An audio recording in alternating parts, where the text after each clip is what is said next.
কত কথা বলে, তাদের সুবিধার জন্য যা ইচ্ছে তাই বলে। দেখেন আমাদের কয়েকটা ছেলে নাকি ওনাদের কোরআন শিক্ষায় বাধা দিছে মসজিদে, এখন সেখানে তারা ফতুয়া দিল, একটা জেলা আমির বলল যে ইসলামের কাজে বাধা দিলে এরা কাফের হয়ে যায়।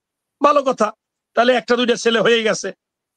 আবার আর একজনে ফতুয়া দিল যে যদি আপনার এই ধানের শীষে ভোট দেওয়া হয় তাহলে জাহান্নামী হয়ে যাবে এবং কাফেরও হয়ে যাবে। এখন আমি আপনাকে মাধ্যমে জনগণকে বলতে চাই যে ওনরা আপনার ধানের শীষ নিয়ে 18 সালে 25 জনে নির্বাচন করছে আমির সহ, তাহলে তো তারা জাহান্নামী হয়ে গেছে আর কাফেরও হয়ে গেছে।